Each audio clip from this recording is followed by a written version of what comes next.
Okay, so Better Call Saul is back, and we have our first episode from our explosive half of season 6 finale that we had. Before we get into it, of course, spoilers ahead, so if you're not caught up with it, definitely don't watch this video. Save it and come back to it when you do. But also make sure you're hitting that subscribe button. We're going to be covering this show weekly. We'll have theories out as well as live shows before the next episode, just discussing it, giving our theories and all of that. So make sure you're following all that good stuff, but let's get into it. So pretty much let's just recap where we left off in the last season. Well, half of the season. You know how they do these half seasons now. Pretty much we saw that Lalo came back and he was trying to take Gus down. For some reason he remembered Saul and he went to Saul's home. Now unbeknownst to everybody, even Lalo, Howard was already there, as they had already screwed Howard over the whole lawsuit thing and all of that. And he was sort of like in a state of like anger and just pretty much going off on Jimmy and Kim. And then Lalo shows up and Lalo's just like, hey, what's going on? And then shoots Howard. And it's just like, what? Like, brain was like, what just happened, right? Like, that was insane to see. So pretty much this season we pick up right there where we left off. Lalo has just killed Howard, and now he tells Jimmy and Kim, I need you to do something for me. I need you to go to this house and kill this man. And when he's describing who the man is, we know it. It's Gus. Jimmy, Kim, of course, don't know who this is. And he's like, I need you to go do this, Jimmy. And Jimmy's like, nah, I'm not doing this. Send Kim, because he wants Kim out of harm's way. And he's just looking out for what's best for her, right? So Kim has to go do this. And then when she leaves, Lalo's pretty much like, I'm going to go do something, but I'll be back. Kim has an hour to do this or else Jimmy gets killed. And she's just in a frenzy mode and everything. And as she makes it to the house and she's about to kill whoever answers the door, Mike rushes in and grabs her and is like, no, none of this is happening here. Then she gets explained about what's going on here, and she then explains what's going on back at the home with Jimmy and Lalo. And so then they go over back to the condo to get Jimmy, Mike, and the rest of the people who were protecting Gus. Gus gets the idea to go to the laundromat, where we actually see that, hey, Lalo's there as well. And it's sort of like, I don't know if Lalo's whole intention was sort of to cause this distraction and then go to the laundry, or for some reason it all just happened. Did he expect like any of this to happen? I do believe that is the case. He maybe knew that. Well, we do know that he did know how guarded he was, Gus. So I think he just wanted this distraction in order to get in there, because all he really wanted was to get this proof of the laundry, and he knew he needed to do something crazy that just would be out of the blue, right?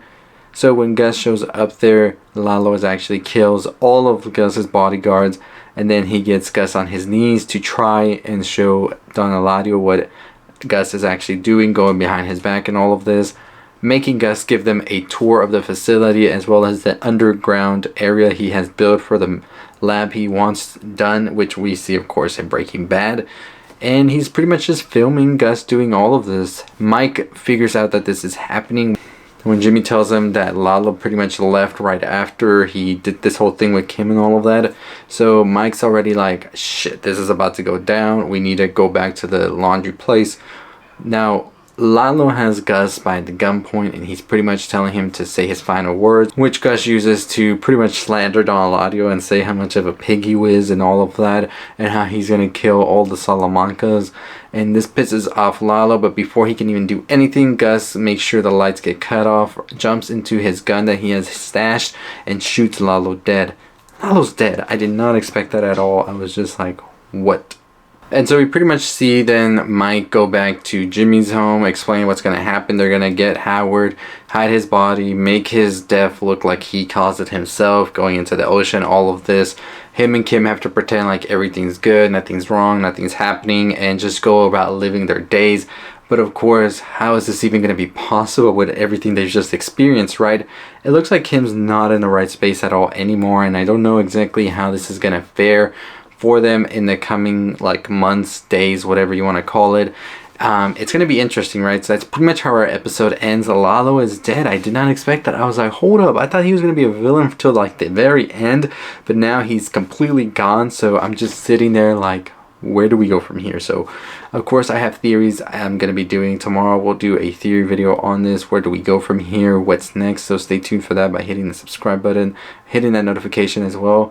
But I thought that the ending was great, honestly. I think that the way that we leave these characters now really contrasts how we started the previous season with them excited to pretty much take down Howard and get this lawsuit money and all of that, and now things are completely different. I don't know if Jimmy and Kim survive this with one another, because I feel like Kim is gonna have some resentment towards Jimmy and everything that's happened, but I think that Jimmy will also find out that Kim knew about Lalo being alive and never told him, because I think that Jimmy would have wanted to ultimately leave everything behind and just like get away from all of this, but of course we're gonna see this relationship completely be pushed to the brink, and I'm wondering, where do we go from here, right, with all that's happened already with Lalo and all of that. I feel like we're resolved already to a point, but knowing how these things work, I don't think we're resolved all the way yet. I mean, I think we're definitely going to get some interesting episodes in the next 5 episodes, and I'm excited to see exactly where we go from here. We still have the episodes with Jesse and Walt, and that's going to be something that's going to be interesting to see. Of course, we haven't heard exactly when is it taking place. Will it be in the past or sort of some place in the like present time where Breaking Bad ended and we probably didn't see those episodes, how they fleshed down? That should be interesting, right? So definitely let me know your thoughts and your opinions on this. What do you think of the episode? I thought the ending was great, just how it leaves everything, Mike's like face and everything as he sees the bodies getting buried. Definitely let you know what mind state he is in, especially going into Breaking Bad. It makes sense how he looked at Walter as being this loose cannon, and he didn't want that at all anymore. So you definitely know where these characters are in their mental state once Breaking Bad rolls in, and you understand them more after this show. I think that Better Call Saul is a better show than Breaking Bad. I'm just going to say it already. I was going to wait till the whole series ended, but I think it's fair to say now. So let me know your thoughts and your opinions down below. And as always, if you haven't already subscribed, subscribe below. Hit that notification bell here or here. Make sure that you are commenting your thoughts and opinions. We're on the road to 25,000 subscribers. Less than 5,000 left. We just made it to 22,000, which is great, but can we make it to 25,000 by the end of the month? That's the next goal, so we'll see how we get there. Anyways, as always, I'll see all of you next time. Stay safe, stay positive.